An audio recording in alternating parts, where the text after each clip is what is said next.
Hey folks, it's Tom, your frugal prepper.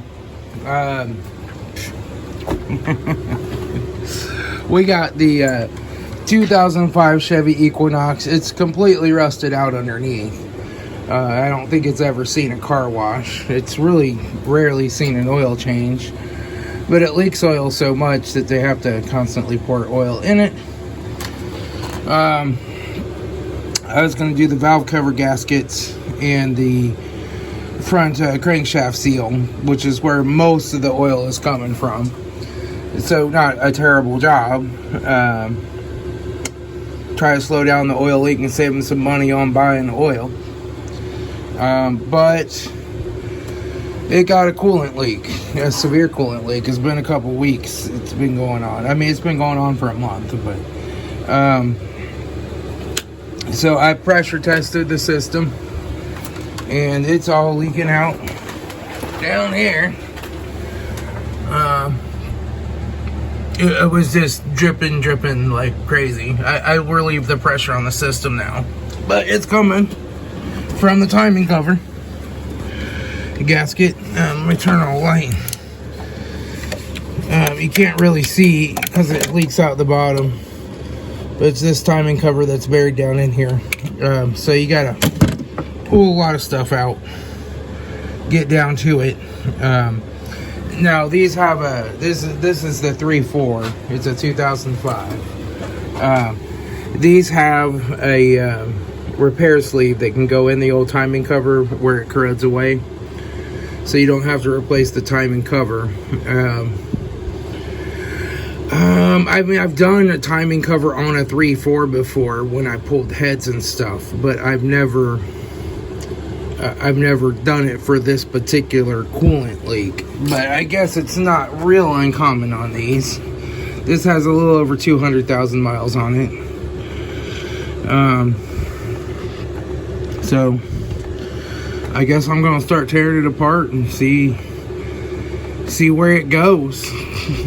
I ordered the gasket set. It's only like $11 for a Pro gasket set with the repair sleeve on Amazon. Free next day delivery. But you know, I just told him it's probably gonna take a week because I only do work on the evenings and weekends occasionally, so I don't know how much of this is going to break coming apart, right? Because I mean, even the radiator hoses are just rock hard, except this one down here where it's rubbing against the side. It almost has a hole rubbed in it. You know, it's when you get to a car like this, you're like, how much do I want to fix? Because other things are going to go wrong, and you're going to just keep repairing and repairing and repairing, and you're going to far exceed the value of the car eventually. It also needs brakes. This is the one that the ball joint broke on. So he called me and said he was driving it the next town over on the highway or something, and it was vibrating really bad. And I said, well, you have bad tires up front. You know, it's probably a bad tire. Because I just went through the suspension on this, and it's not perfect, but it's not unsafe and not going to vibrate. And this tire has a severely broken belt. It's all shrunk down in the middle, and it's swollen up out here. You can see it when he was driving in the garage. It was wobbling. But he said, oh no, it's not a tire, it's really bad. I have that problem with a lot of people. So I run into this all the time with people with tires. Like, I don't do tires. I don't have a tire machine. I don't resell tires. I don't do tire pressure monitoring sensors. I can program them, but most of the time the tire shop can too. You know, my wife's car needs new TPMS sensors. I bought them. I'm going to have her go to the tire shop and have them put them in. I don't do that work. A lot of people don't understand why. Because there's no money in tires. I mean, not real money. Considering the investment you have to make in tire machines and everything else and wheel balancers. Unless you're going to do a lot of tires, there's just not a lot of money in it. It's a money-losing proposition. But like this one, they'll call me and they'll say, oh, it's vibrating really bad, especially when I get on the interstate. I'll be like, it's probably a bad tire. Because I just did the ball joint in this, where I'll put a link to the video where the ball joint snapped and this whole tire went sideways. It was a mess. And when I did that, I checked the wheel bearings, I checked the tie rods, I checked everything, right, to make sure it was reasonably good, right?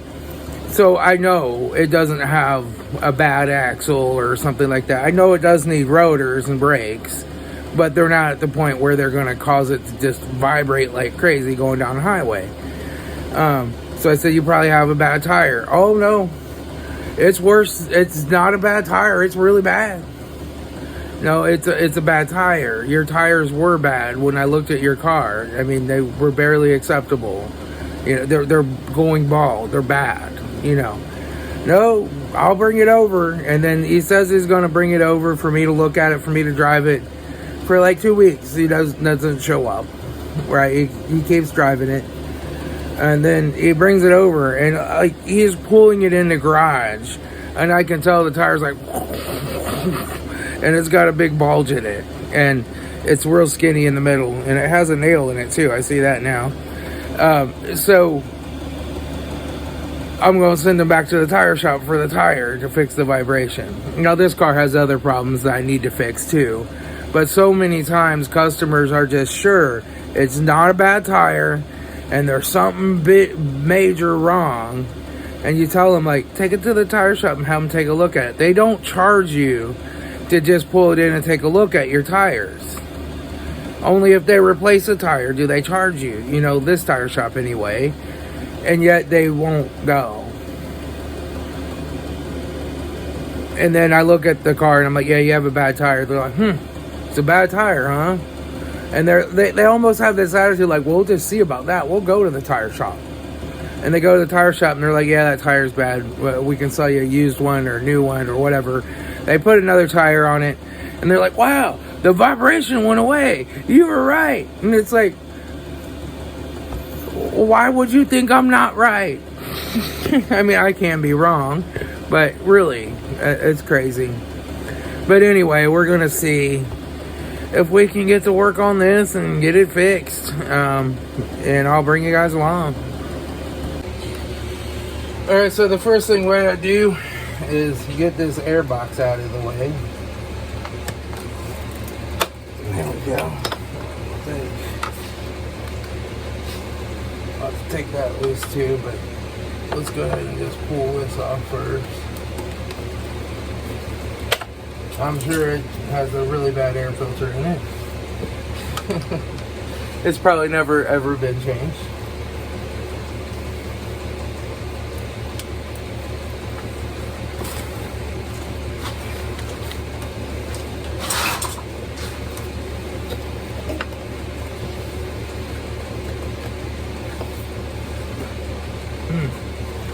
Looks like this clip on this side of it's missing. Yeah.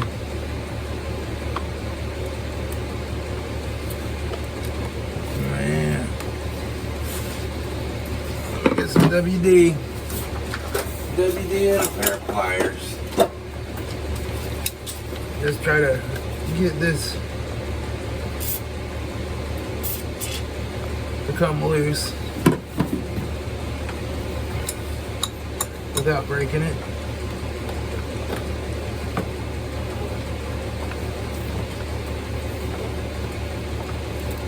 There we go. Okay.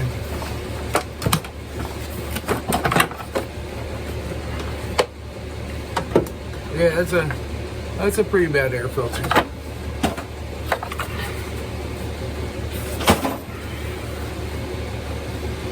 Looks like we got a 10 milli right here. We gotta take out. Then get this air box out of our way.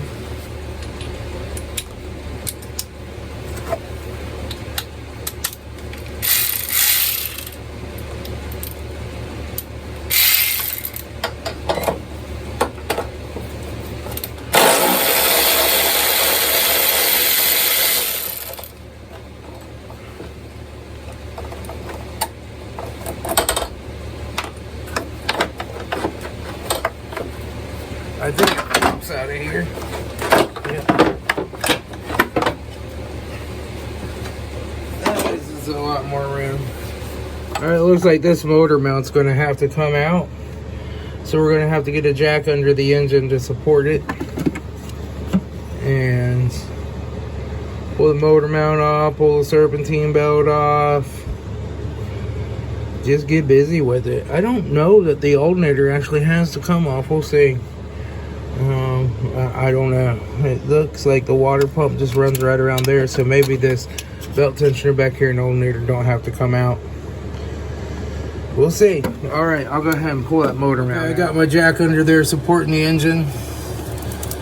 Now, we're ready to go ahead and pull those out. Like 15. Alright, there we go.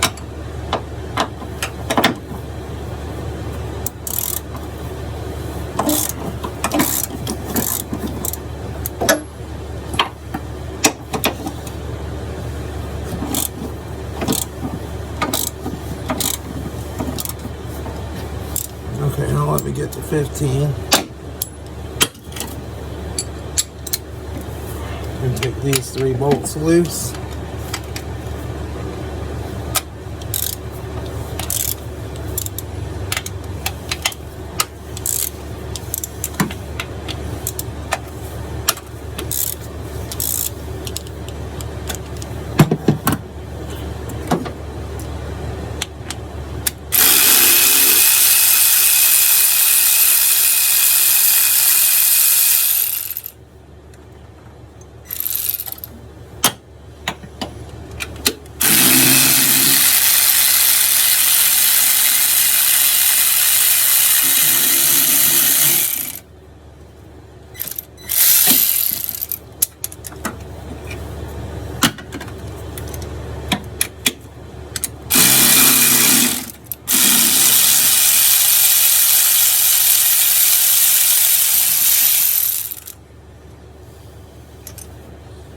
Okay, now we'll get those other 2 nuts off.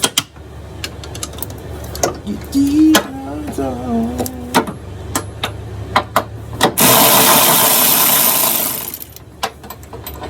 One nut.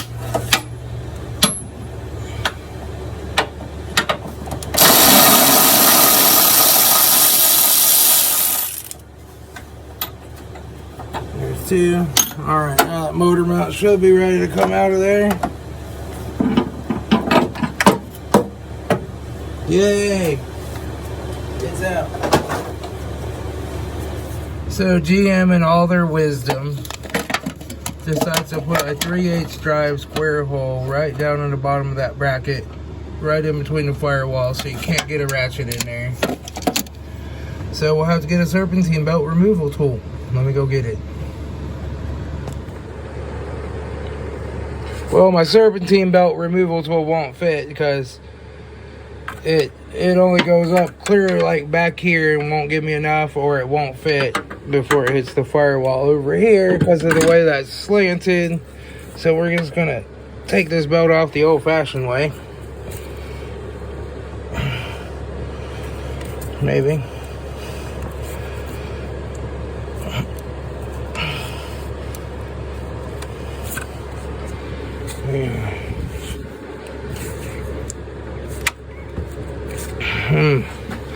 I'm gonna have to figure out something.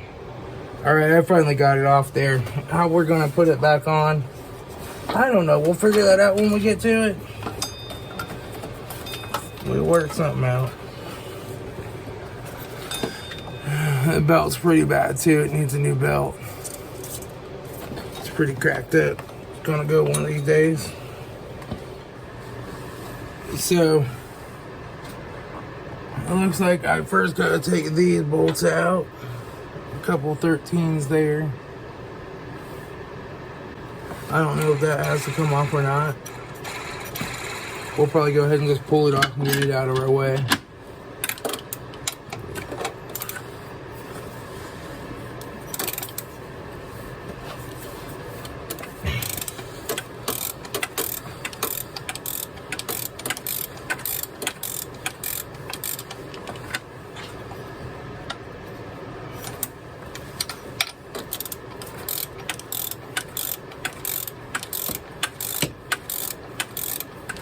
Come on. That silly thing.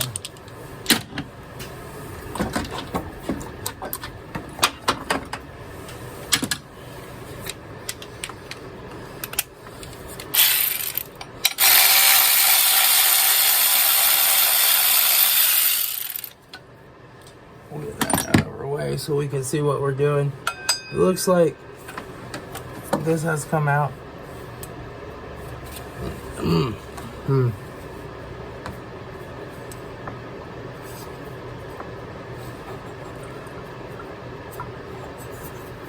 Yeah, that water pump's just a little bit loose too. It's not leaking yet.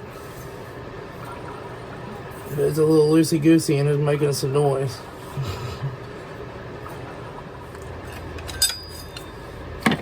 Let me see here.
Okay.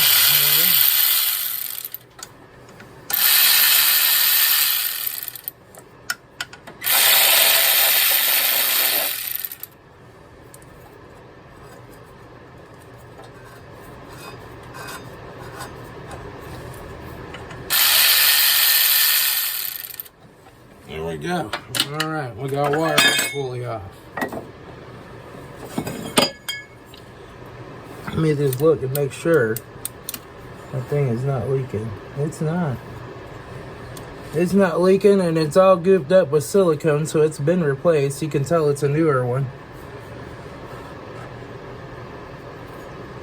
It's not really rattling yet. It's just, it feels kind of loose, but I think if she's not leaking, we're going to try to save it.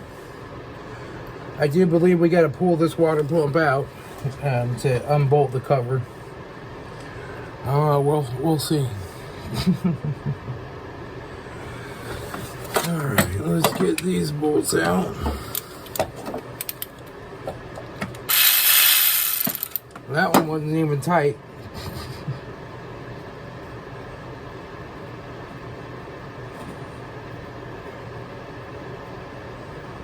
Somebody's been in here before. I didn't tighten half the bolts.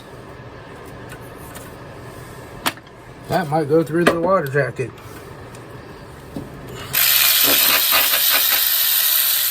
It was snug, but it wasn't tight.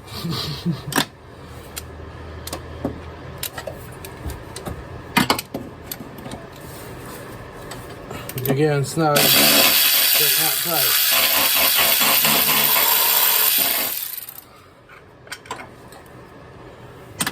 Alright, so I'm going to reach down in here and try to get this pulley loose. Let me grab a light.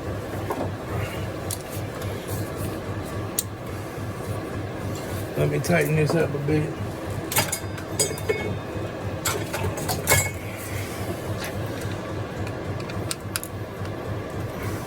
There we go. Alright.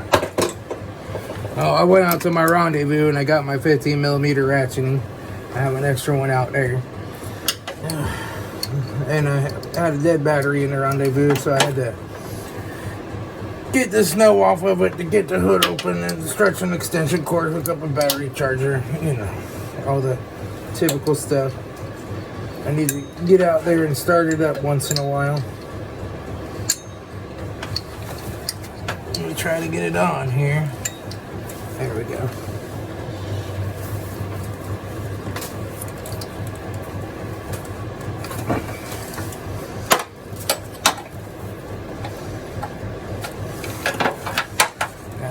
see if I can get it to turn. Yeah, shoot.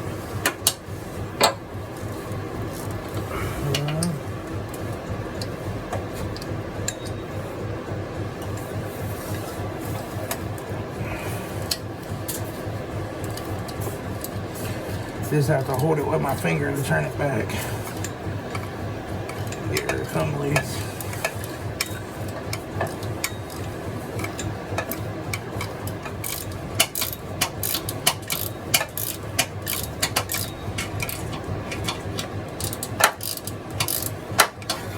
There we go. Now we'll see if we can pull it out of there. There we go. Alright, so that pulley's out. Probably need to take that lower radiator hose loose and drain the rest of the coolant out of it. So we got the pulley off. Now we just need to get this lower radiator hose loose. There's a drain pan under there. That's possible. That coolant hose is rock freaking hard.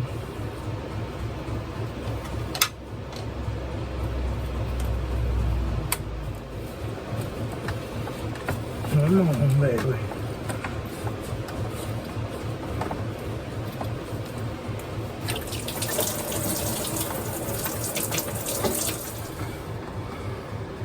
Okay, it looks like the water pump is mostly 8 millivolts.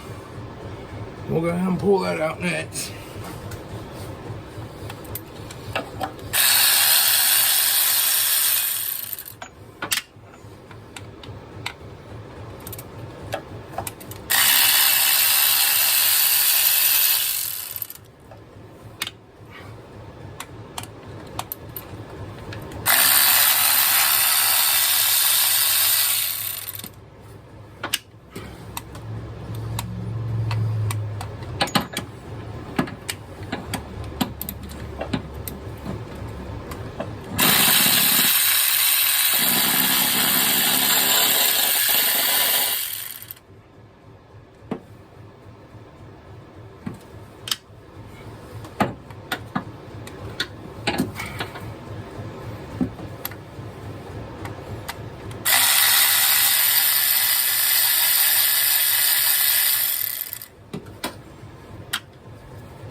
Practically glued on there. Okay, there we go. Alright. We got our water pump. I'm about to put a cheap autos and water pump on it in the past. I'm just trying to see if there's any bolts back here. There are not. Okay.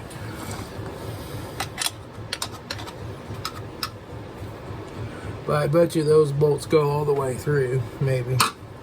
Maybe they do. Maybe they don't. Maybe they don't. Man, you'd think there would be a bolt over here somewhere. But I don't know. I don't know.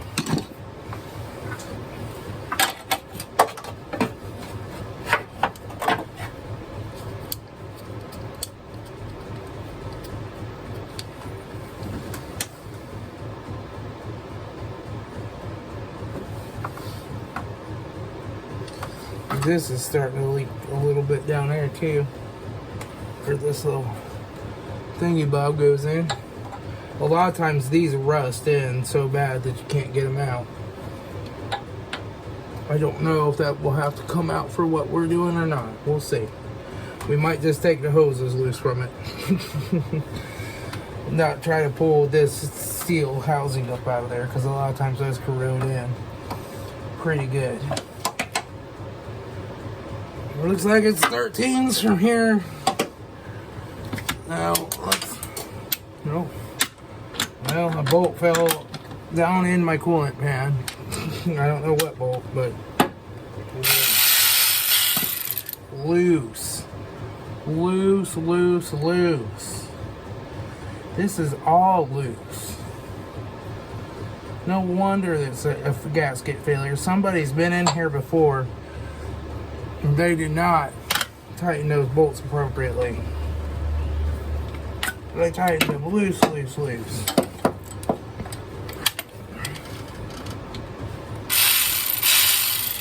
There's another bolt here that I missed, and this motor mount might come out of the way.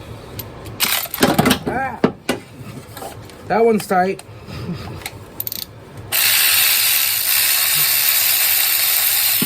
Not exceptionally tight, but okay. Okay.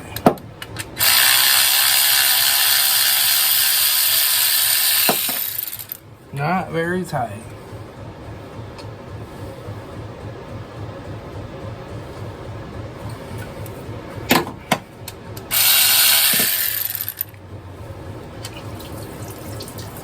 Leaking more coolant.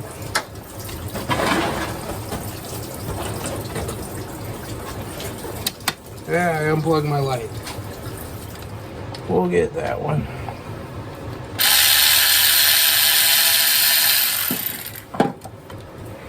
So we're gonna have to remove these two hoses,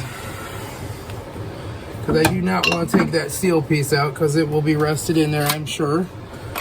So we'll remove this heater helps.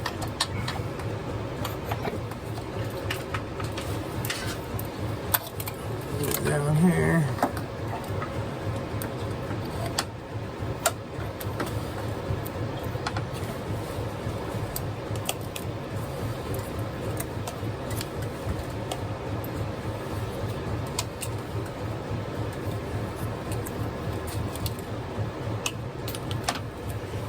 Okay. All right. So we're down here. I took this plastic cover off. I had to kind of, you know, pry this loose. This is all rusted out. When you don't wash your cars in Ohio, you get an underbody wash once in a while. This happens.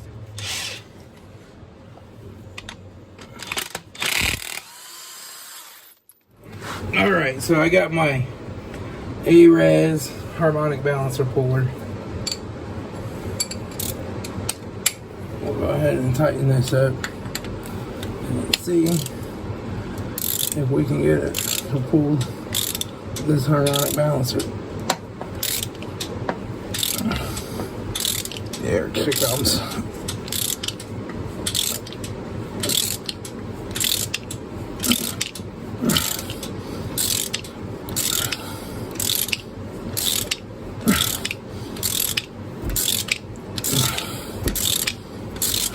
Man, she's on there.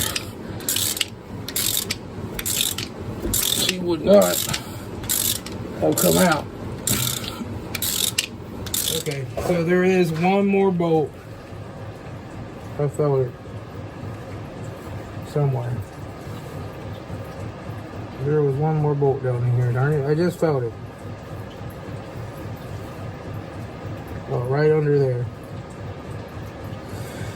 Feels like it may be a 13. Alright, so I'm going to have to do a timing chain on it. This is just, it's loose. It's worn these, you can't really see it, but there's a plastic part for the guide, or that, I guess it's kind of like a tensioner, but it's not really a tensioner. It's just a guide. And that's supposed to fit in there nice and snug, not have all this play in it. So that means that eventually that's going to finish wearing through that metal, because it wore through the plastic and it's rubbing against the metal now, and then it's going to slip a tooth and it's going to need a timing chain. So we might as well do it now while we have it apart. I just got a cheap ECPP one off of Amazon. I use ECPP parts all the time. I've never had a problem with them. They're great parts. They're really inexpensive. It's $24 for this whole thing, free shipping plus some tax. So we'll go ahead and I'll look up the procedure. I imagine you turn the top dead center on number 1 or something, then put it in. It's not like one of those big fancy overhead valve engines where the timing chain routes through all this different stuff. And really, these engines usually don't have timing chain problems in their life, right?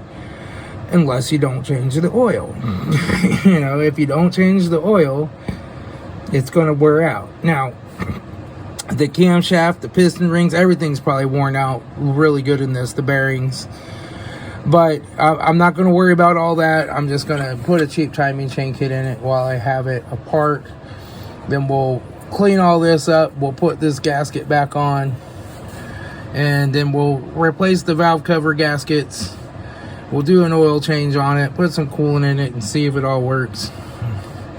Fun stuff. Now this comes with a repair shim or something on the kit, and I'm not sure. I think it's one of these can wear out, and then you have to put the shim piece in it. So we'll see what that's about. But that was just loose. This does have a gasket on it. I don't see a bunch of silicone, a bunch of oil sludge, but no silicone on the gasket, so that's good. But this is rock hard right there, so we'll have to clean that up. We'll have to clean the engine up, clean that oil pan out. We silicone the bottom of that really good, and you just get it replaced and see what happens, I guess. But that's my specialty, is working on the old rusty, crusty pieces of crap that nobody cares about. Keep them going. Keep them out of a car payment. You know, that's kind of what I do.